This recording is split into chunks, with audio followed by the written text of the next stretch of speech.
창조신앙의 회복에 관해서 말씀을 금요일 저녁마다 나눴는데, 사실은 2011년도 연초 사경회 교재가 창조신앙과 새천사의 기별이에요. 올해 우리가 코로나 때문에 사경회를 못했지 않습니까? 그래서 이제 그동안 이걸 하기 위해서 제가 그냥 조금 사전 준비를 했던 거고요. 다음부터는 이걸 가지고 책을 가지고 할 테니까 들어오실 때 여러분 보면 이 사경의 교재가 있습니다. 그 금요일 저녁에 나오는 사람들 중심으로 교재가 이렇게 나눠드리니까 가져가시고요. 뭐 한 가정에 한 두 권만 있으면 될 것 같아요, 그죠? 그렇게 가시고 혹시 또 다른 오늘 못 오신 분들을 위해서 남겨주시면 좋겠습니다. 오늘 창조신앙의 회복 여섯 번째입니다. 여섯 번째 신앙이고요. 하늘이 하나님의 영광을 선포하고 궁창이 그 손으로 하신 일을 나타내는도다. 오늘은 창세기 1장 1절에 대해서 좀 깊이 있게 생각을 좀 해보는 시간을 갖도록 하겠습니다. 창세기 1장 1절 암송하십니까? 태초에 하나님이 천지를 창조하시니라. 성경을 시작하는 그 첫머리에 첫 구절에 태초에 하나님이 천지를 창조하시니라라는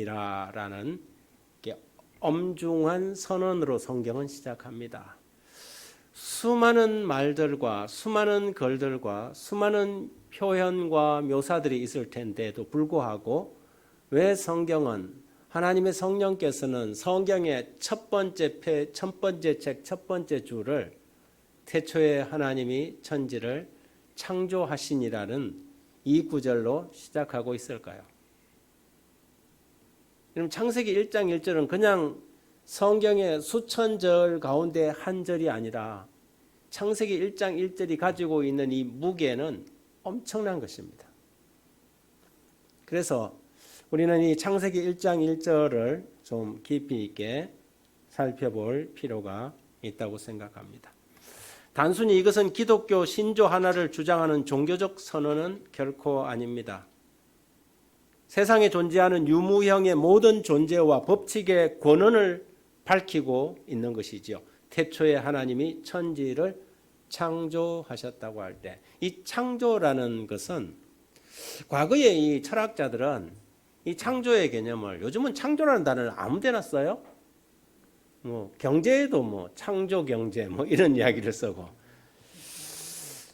그런데 이 성경이 말하는 이 창세기 1장 1절이 말하는 창조의 개념은 어디에서 가져와갖고 이 물질을 가져와갖고 그걸 쪼물락쪼물락 해갖고 새로운 모양으로 형태를 만들어내는 것을 창조라고 하지 않습니다.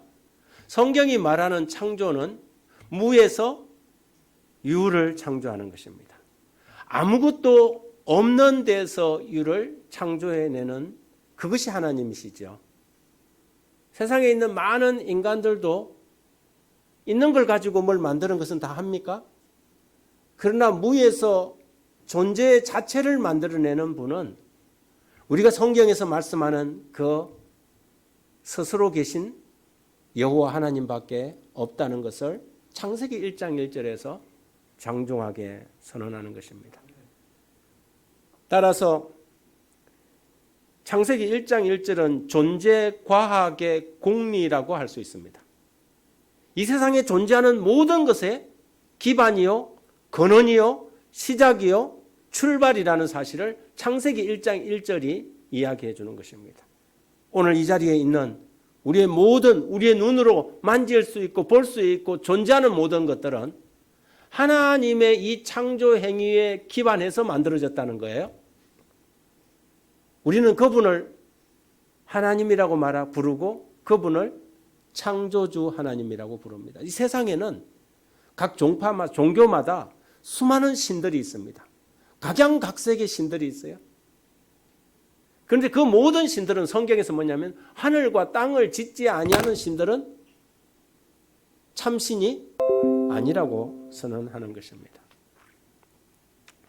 그러므로 이 세상 만상에 대한 거부할 수 없는 권위의 확정이요 모든 인본주의 사상에 대한 단호한 경고가 창세기 1장 1절에서 선언되는 것입니다. 태초에 하나님이 천지를 창조하시니라는 이 말을 이해하는 건 어렵지 않습니다. 이거는 어려운 말도 아니고 설명하기 복잡한 말도 아닙니다. 이것이 무슨 상징이라느니 이것에 다른 어떤 특별한 의미가 있다느니 이것을 풍요적으로 추상적으로 이해해야 할 이유도 하나도 없습니다. 하나님께서 모든 창조의 근본이시라는 것을 이야기하고 있는 것입니다.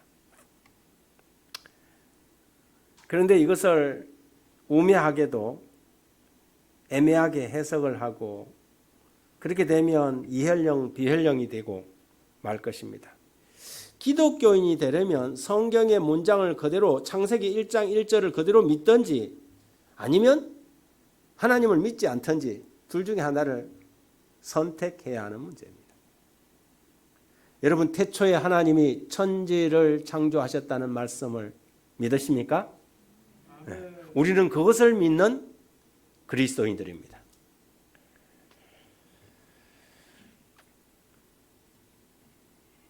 창세기 1장 1절과 과학과의 관계에 대해서 조금 생각해 봅니다. 창세기 1장 1절은 모든 과학의 공리가 되었다고 말합니다. 이 공리라는 것은 증명할 필요성이 없는 것을 말하죠. 절대로 부정할 수 없는 분명한 사실을 언급할 때 우리는 공리라고 말합니다. 예를 들어서 두 점과 두 점의 가장 가까운 거리는 직선입니다. 그죠? 직선이에요. 이거는 누가 뭐래도 그냥 일반적인 하나의 원리잖아요. 공리죠. 삼각형의 네 각의 합은 몇 도예요? 180도. 이거는 공리예요. 마찬가지로 창세기 1장 1절 이것은 모든 과학의 공리입니다. 존재하는 것들. 그런데 여기에서 벗어나면 진화론이 나오고 여기에서 벗어나면 수많은 이론들이 알 수도 없는 이론들이 나오는 것이지요. 그래서 창세기 1장 1절은 신학의 기초일 뿐만 아니라 과학의 기초가 되는 것입니다. 여러분 창세기 1장 1절을 믿지 않고는 모든 것이 모호해지고 모든 것이 애매해집니다. 그래서 모든 것을 막연한 추측 위에 놓아야 되고 모든 것을 우연의 결과로 불러야 되는 것입니다. 그런데 창세기 1장 1절 태초에 하나님이 천지를 창조하시니라는 이 선언을 그대로 믿고 받아들이면 모든 것이 깨끗해집니다. 명확해져요. 의심할 게 없어져요. 존재하는 것의 근원이 하나님께서 만드셨구나. 빅뱅이니 뭐가 이렇게 아메바가 원숭이가 되고 원숭이가 사람이 됐다는 이런 걸 믿을 필요가 없어요. 하나님이 하나님의 형상대로 우리를 지으셨구나. 간단한 문제예요. 그런데 이걸 안 믿으려니까 창세기 1장 1절을 안 믿으려고 보니까 지구가 어디서 나왔을까? 하늘에 수많은 별들이 하나의 원리가 있는 것 같은데 여러분 원리가 있는 것은 사람들이 보고 느끼는 부분이잖아요. 막 지 마음대로 돌아다니면 이 빅뱅이라는 게 있는가 봐. 빵 터져갖고 막 지 마음대로 폭발하고 이런가 보다 할 건데 이 세상의 모든 것들이 원리가 있어요. 원리가 있어요. 그런데 이 원리가 우연이겠지? 이렇게 생각해야 되는 거죠. 이게 우연의 결과로 만들어야 되는 거예요. 창세기 1장 1절에 대한 이 선언을 받아들이지 않기 때문에 발생하는 문제인 것입니다.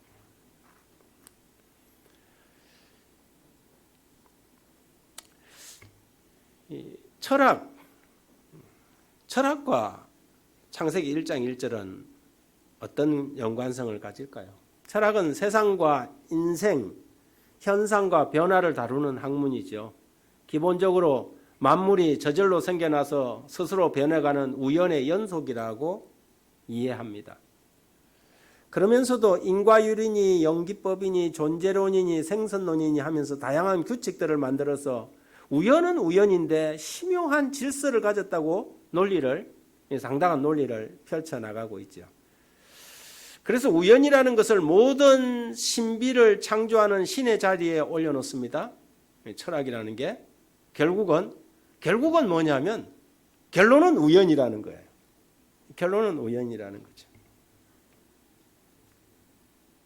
선과 악, 고통과 기쁨, 삶과 죽음도 이런 이 인과의 꼬리를 물고 돌고 도는 우연의 조화일 뿐이라고 그렇게 말합니다. 특히 동양 철학은 더 그래요.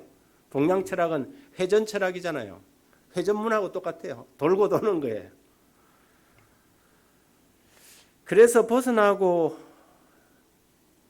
해결하는 것이 아니라 수용하고 달관하는 것으로 구원을 삼습니다. 거기에 대한 해답도 없습니다. 그냥 막연한, 그냥 그것을 그냥 그대로 뭐 하라고 그래요? 그냥 받아들이라고 이야기를 합니다. 그래서 그들의 이 결론은 허무입니다. 허무. 과연 이 모든 것들이 우연이라는 말로 그냥 결론 지어버려도 상관없는 것일까요?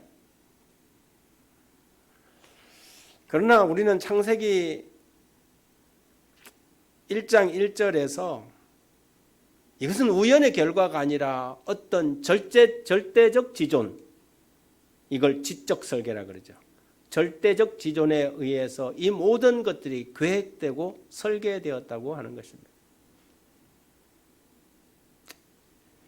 성경은 그 첫마디에서 전지전능하신 지혜자가 천지를 창조하셨다고 선언합니다. 더 복잡하고 더 다양한 구조와 활동을 위해서는 지적인 설계와 의도된 힘이 가해져야만 되고 자연 상태에서는 모든 물질이 무질서와 파괴 쪽으로 변환되어 간다는 경험과학의 연력학 제2법칙과 조화되는 선언을 하고 있는 것이지요. 이처럼 성경은 철학적 논리로 권위를 삼는 것이 아니라 과학적 법칙이나 역사적 사실로 권위를 삼고 있습니다. 그런데 사람들은 이것을 잘 이해하지 못하고 성경의 기록들을 막연하게 신화적이라고 그냥 치부해 버리는 실수를 범하곤 합니다. 이 세상과 인간은 특별한 시작이 있었고 그래서 끝날 시기도 있다는 것입니다.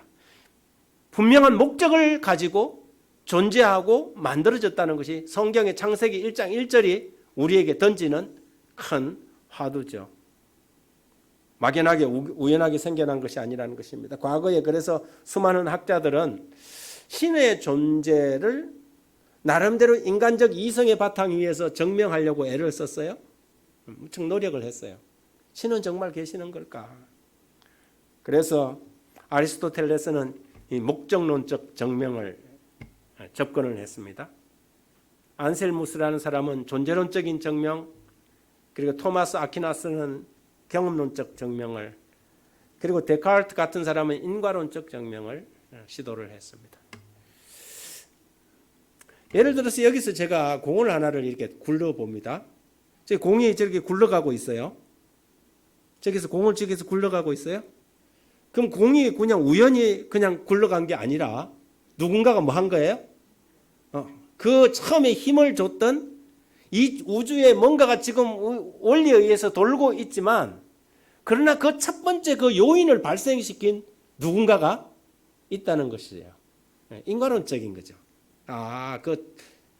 저기 굴러가고 있는데 이 세상에 사람들이 나와갖고 눈도 이렇게 딱 하고 어떤 사람은 예쁘게 생기고 어떤 사람은 좀 이상하게 생기고 이렇게 생긴 사람들이 세상에 수없이 있는데 이게 우연히 생겨난 것이 아니라 누군가가 그 첫 번째 원인을 제공한 뭔가가 있었을 거라는 거죠. 우리가 존재하는 것도 그렇잖아요. 우리 부모님이 있고 그 위에 있고 계속 올라가는 거죠. 그러면 그것이 그 첫 번째 존재를 존재하게 한 성경, 그래서 족보 가운데 아담을 기록하고 아담의 아버지를 누구라고 이야기해요? 하나님이라고 선언을 하지 않습니까? 그러면서 이 존재론적인 인과론적인 의미를 가지고 접근하는 사람이 학자들이 있었습니다. 그리고 목적론적인 증명을 하는 사람들도 있었고, 존재하는 것은 누군가가 어떤 계획을 가지고 만들었을 것이다라고 합니다.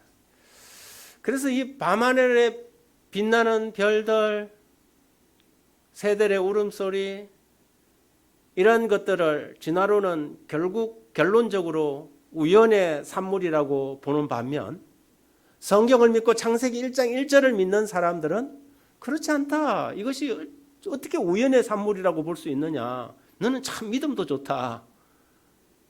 그러면서 이건 분명히 그 첫 번째 시작했던 이걸 갖다 이제 조금 철학적인 논정으로 들어가면 더 이상 위대해질 수 없는 그분을 우리는 뭐라고 하냐면 신이라고 불러요. 더 이상 위대해질 수 없는 분. 더 이상 위대해질 수 없는 그분을 우리는 신이라고 부릅니다. 근데 그 성경은 그 하나님에 대하여 여러분 우리 인간이 하나님을 증명해내는 방법이 별로 없어요. 그죠? 그것은 마치 미물이 인간을 증명해낼 수 없는 방법이나 비슷해요. 그렇지만 우리는 그것을 지금 여기서 이야기하는 것처럼 충분히 이 세상에 존재하는 것들을 통해서 우리가 그분을 만지고 우리가 그분을 만나고 그분의 형상을 갖다가 사진을 찍을 수는 없지만 충분히 뭐 할 수 있어요? 유추할 수 있는 문제죠. 그리고 사실은 그러한 관련된 이 경험을 통하여 또 하나님은 자기 자신을 뭐 하냐면 우리에게 증명하지 않고 하나님이 스스로 우리에게 자기를 계시해요. 그래서 기독교 종교는 계시의 종교라는 것이죠. 하나님을 증명해내 갖고 찾아간 게 아니고 하나님이 어떻게 했어요? 스스로 자기 자신을 계시하신 거예요. 성령을 통하여 그분이. 그래서 우리는 기독교는 철저하게 계시의 종교라고 이야기하는 것입니다. 창세기 1장 1절과 역사의 관계는 어떨까요? 이 창세기 1장 1절은 이 시작을 모든 시작이 하나님에게서 시작됐다는 것을 선언하는 것입니다. 시간의 시작도 마찬가지예요. 하나님은 시간의 구애를 받을까요? 안 받을까요? 하나님도 시계를 차고 다니실까요? 저처럼? 하나님은 시간의 구애를 받지 않습니다. 영원의 개념 속에서는 시간이 의미가 없어요. 그래요? 유한유라 그러잖아요. 존재하는 것들은 다 한계가 있는 존재다 이 말이죠. 피조물들은 원래 존재할 때부터 영원한 존재로 창조함을 받지 않았어요. 그죠? 조건적인 영원성을 가지고 있는 거예요. 하나님의 말씀을, 하나님의 명령을 잘 따르면 영원히 살 수 있도록 창조되었지만 하나님만이 오직 뭐예요? 영원부터 영원까지 계시는 분이에요. 그분은 시간의 의미가 없어요. 그래서 하루가 천년 같고 천년이 하루 같은 거예요. 천년이 어젯밤에 지나간 한 경점 같은 거예요. 그래서 하나님은 시간 여행도 하셔요? 하나님은 시간 여행도 다 하시는 분이에요. 시간의 의미가 없어요. 그분에게는. 근데 하나님께서 창조를 하고 이 존재하는 것들은 그때부터 뭐냐면 시간이 가요? 시간이 가기 시작하죠. 그러므로 이 역사는요, 이 세상의 역사는 항상 뭘 누리냐면 최고의 자리를 향해서 가잖아요. 누가 대권을 잡을 것인가. 우리나라도 지금 막 내년에 대통령 선거 때문에 막 지금 막 싸움박질 하잖아요. 이 세상의 모든 것들은 대권을 향해서 있어요. 그런데 결국은 이 세상의 모든 역사의 주관자시고 역사의 해답이시고 결론이 하나님이라는 사실을 창세기 1장 1절이 말하는 거예요. 시간이 하나님으로부터 시작돼. 하나님께서 시간도 창조하셨어요? 하나님께서 시간도 창조하셨어요. 태초에 하나님이 천지를 창조하시니라. 사람들은 그 시간 속에서 유한한 시간 속에서 태어나고 살고 나중에 또 뭐예요? 죽잖아요. 그 시간의 지배를 받고 있어요. 시간의 지배를 받고 있어요. 여러분 시간 지배 안 받는 사람이 있어요? 한때 잘 나가던 사람도 어떻게 해요? 하무 11홍이라 그러잖아요. 꽃도 아름답지만 10일이 되면 어떻게 해요? 곤불 10년. 권력이 아무리 가도 10년 이상 안 간다는 거죠. 시간의 제약을 받아요. 그래서 유명한 이 대왕 신바벨론 제국의 느부갓네살이 제국을 통일해 놓고 자기의 공중 정원에서 탁 내려다보고 무슨 생각을 했어요? 야, 이 제국을 내가 통일하였다. 분명히 다니엘 2장에서 느부갓네살이 꿈을 꾸고 위에 있은 지 2년 만에 꿈을 꾸고 이 하나님께서 검은 동철의 나라 역사를 주관하신 분이라는 것을 뭐 했어요? 꿈을 통해서 배웠어요. 다니엘에게. 그런데 더 생각하기를 자기 나라가 영원하기를 바랬어요. 자기는 그 시간에 구애받지 않고 이 대를 이어서 이 바벨론 제국이 계속되기를 원했어요. 그랬을 때 그가 뭐가 됐습니까? 나중에 짐승이 되었어요. 하늘에 이슬을 맞고 다니엘 4장의 내용이 그거잖아요. 한 순찰자가 내려와서 큰 나무에 그걸 뭐 했어요? 밑둥치만 놔두고 잘라버리고 그 나무에 새들이 깃들이고 온갖 어마어마한 나무였는데 꿈을 꿔보니까 순찰자가 와서 그걸 잘라버리고 그리고 7년 동안 이슬을 맞고 비를 맞고 바람 맞을 것이다. 그래서 나중 그 꿈을 해석을 해봤는데 뭐냐 하면 이게 다른 사람에게 해당되기를 원합니다. 그러면서 이 꿈이 느부갓네살에게 해당되는 거예요. 하나님께서 이 역사의 주관자라는 사실, 하나님이 이 모든 것의 힘과 권력이 하나님으로부터 온다는 사실을 부정한 이 연약한 인간, 신 바벨론 제국의 느부갓네살 왕이 결국에는 짐승, 수심 인간이라 짐승의 마음을 보고 자기가 짐승이라고 생각하고 풀을 뜯고 그렇게 7년을 보내다가 나중에 다니엘 4장 34절에 그 기한이 참에 나 느부갓네살이 하늘을 우러러보았더니 내 총명이 다시 내게로 돌아온지라 이에 내가 지극히 높으신 이에게 감사하며 영생하시는 이를 찬양하고 경배하였나니 그 권세는 영원한 권세요 그 나라는 대대에 이르리로다. 느부갓네살의 고백이에요. 정신이 뭐였어요? 제대로 차린 거예요. 과학도 창세기 1장 1절에서는 과학, 철학, 역사 이 모든 것이 창세기 1장 1절에 결부되어 있다는 사실을 우리는 배우게 됩니다. 물론 종교도 마찬가지입니다. 세상의 모든 종교가 기본적으로는 인간 중심이에요. 철저하게 인본주의적이에요. 그 구원의 방식이 어떠하든지 간에 인간의 필요와 인간의 수련, 인간의 안목을 통해 만들어집니다. 사람 중심이 되어서 그래서 인내천 교리잖아요. 인내천을 교리로 삼고 천상 천하의 사람이 유아독존이며 사람이 사천대왕 신도 부리고 심지어 사람이 하나님 노력까지 하는 것이 오늘날 우리 주변에 성경을 떠난 거의 모든 종교의 흐름인 것입니다. 그러나 성경은 창세기 1장 1절에서부터 뭐라고 해요? 아니다.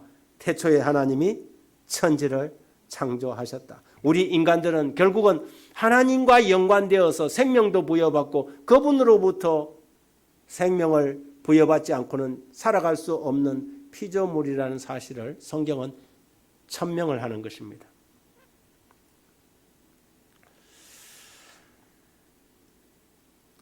절대적인 신을 분명히 창세기 1장 1절에서는 선포합니다.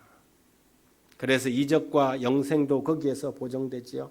하나님이 우리를 지으신 원 아버지시요 창조주이심을 공공연하게 선언하고 있습니다.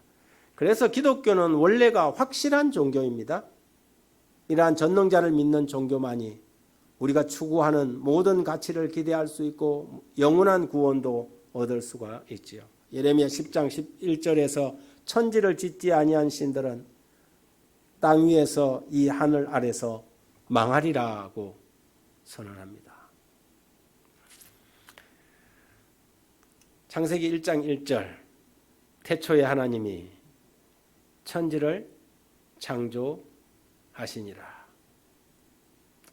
성경의 제일 첫 마디에 영원한 진리와 구원을 향한 모든 측면이 이 한 구절에 다 들어 있습니다.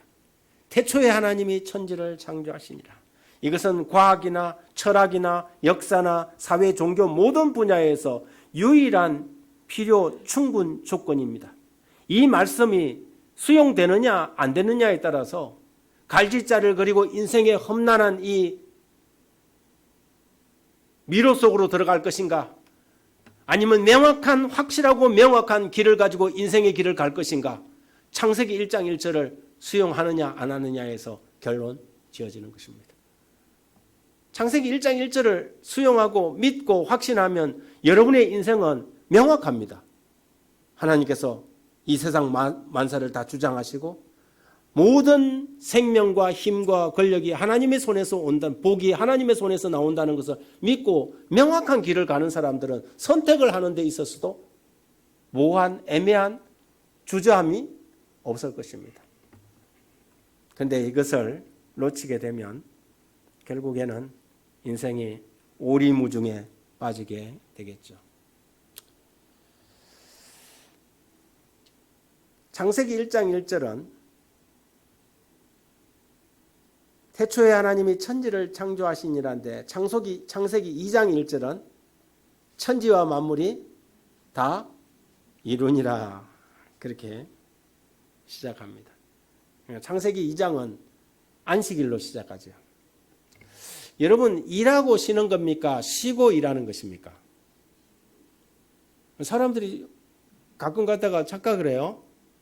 인간들이 일하고 쉬었습니까? 쉬고 일했습니까? 쉬고 일했어요. 인간이 창조받고 창조된 날은 6째 날이에요. 그 다음날 바로 뭐였어요? 창조되자마자 안식일이었어요. 그래서 단순히 안식일은 이 세상의 일에 피곤하고 지친 사람들이 안식일에 좀 쉬라고만 있는 것은 아니에요. 안식일의 의미는 사실은 창조의 의미가 더 깊어요. 우리가 섬기는 분이, 우리가 믿는 하나님이 어떤 분인가를 안식일은 이야기해 주고 있습니다. 하나님이 천지를 창조하셨다는 그 기념의 표로 안식일을 주셨죠. 그러므로 안식일을 시작하는 그 첫 문장이 천지와 만물이 다 이루니라 그렇게 시작하는 것입니다.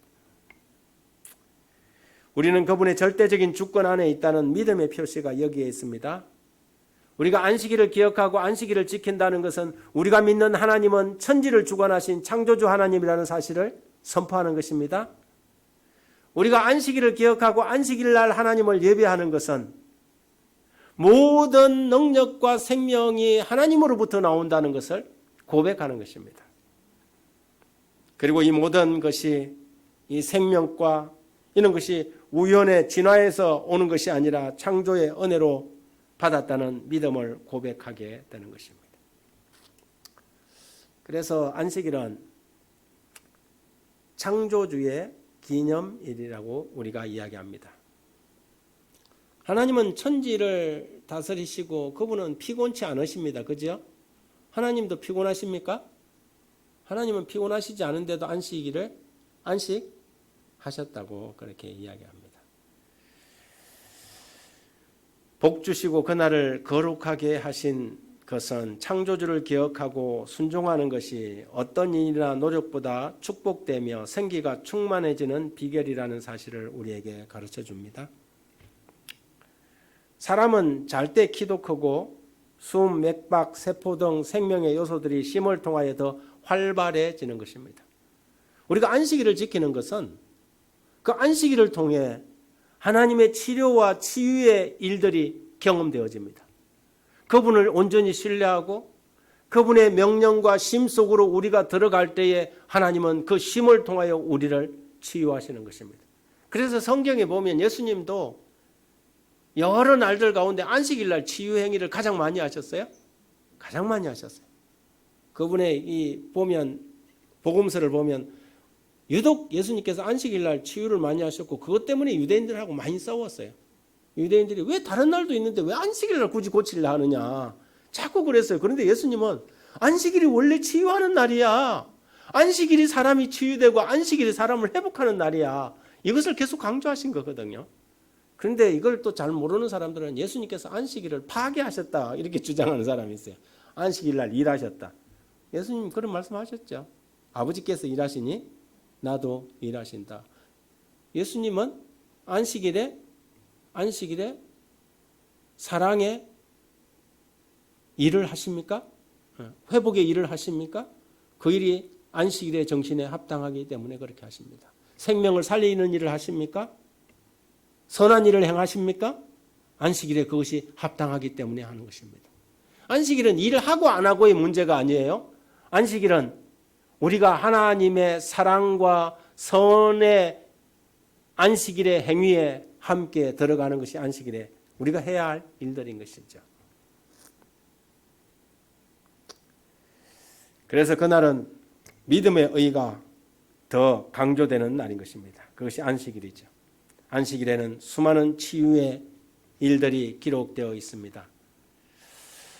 예수님은 병든 자를 치료하실 때뿐만 아니라 사람으로 생기를 충전하고 영혼을 정화하도록 유전자를 자극해서 세로토닌 같은 이런 이 호르몬을 생성하는 데 더 좋은 기회로 안식일을 활용하고 계십니다. 쉴 때 유전자도 고치시고 생기를 북돋는 일을 하시는 것입니다. 이것이 안식일의 일이며 안식일의 정신입니다.